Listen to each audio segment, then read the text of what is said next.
Well, good afternoon. If it's Tuesdays, 12:30 Eastern Time, it's time for Tuesday's Tips with Michael live here from my home office, StreamYard Studio. If you haven't used StreamYard yet, check it out. It's a really good platform to do live broadcasting and whatnot.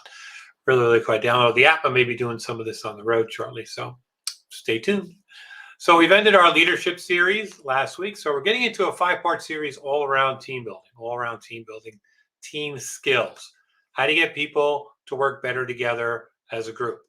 I work with a lot of teams. I worked with a lot of leaders over the years, and they've always called me and said, Michael, or the HR person called me, Michael, I have a team that's struggling, not really working well together. Like, well, okay, well, tell me a little bit about what's going on with the team, and tell me about what you've tried so far as skill building with the team members themselves as a group. And normally the response to that is, we've done nothing to build the team as a group. They've done a lot of things individually when it comes to learning and development, leadership skills and whatnot, but they've done nothing collectively as a group.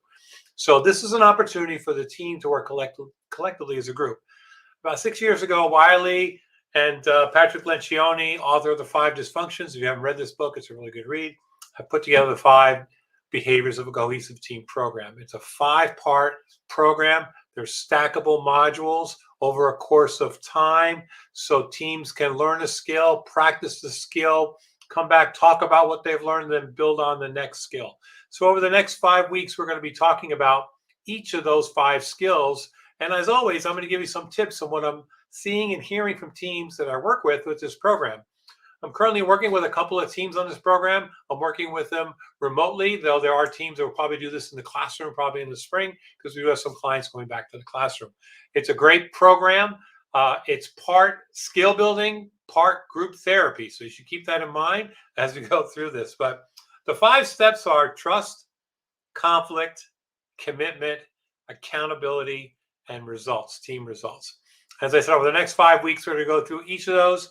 I'm going to give you some tips on each of those 5 areas. I may share a story along the way with teams I'm working with or have worked with on this program that I'm hearing as far as this particular skill. So today we're going to talk about trust. Team members are transparent and honest with one another when they can build vulnerability-based trust, which is a big part of the program. So what does that mean? Trust. Well, the first part of the trust module I try to sort of teach the program is to have participants kind of check their ego at the door, right? Because I find that ego, especially with leadership teams, ego is a big part of why trust doesn't happen within the group.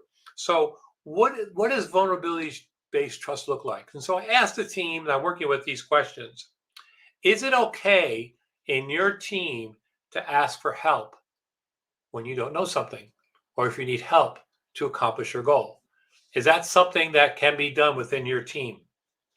Is it okay in your team to let the team members know when you don't know something? I don't know the answer to that question, but I can find out. Is it okay to say that you don't know something? Is it okay to apologize in your team when you let the team down, when you don't get something done on time, when you mess up, when you didn't send the email? Is it okay to apologize within your group? Is there a trusting situation there? And part of this is understanding the DISC model, which we do in Module 1. For those participants who have done this before, this is usually a bit of repetitive, but there are participants who come to the 5 behaviors program who have never done this before. And so we talk about this. We talk about priorities based on the DISC model. No surprise, we work with a lot of teams where leaders and team members are all kind of in the same quadrant or in the same side of the circle. So we talk about strengths. We talk about shortcomings. We talk about priorities and what they may be. But it's a good part of understanding and building trust. But this is all part of that first module. It's laying the foundation, right? Because without trust, we can't get the healthy conflict, which is our next week's module. So by building trust is very, very important. The other thing I do with the team as we go through this process is as they get to their action plans for each of the 5 modules, I build them an actual playbook.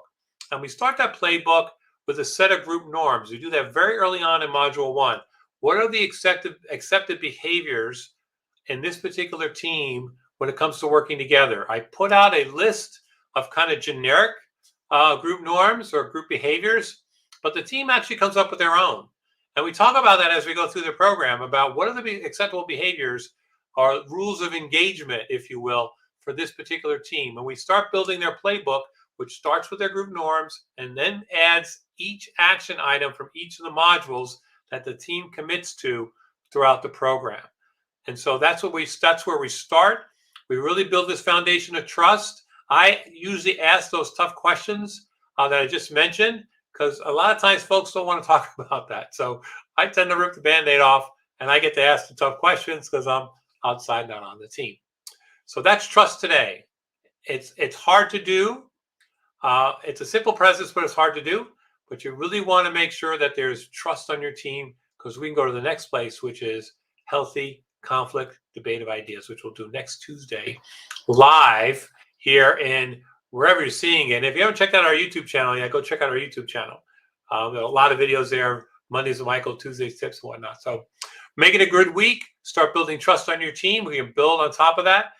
Next week, we'll be talking about conflict and how conflict is important to get to commitment, right?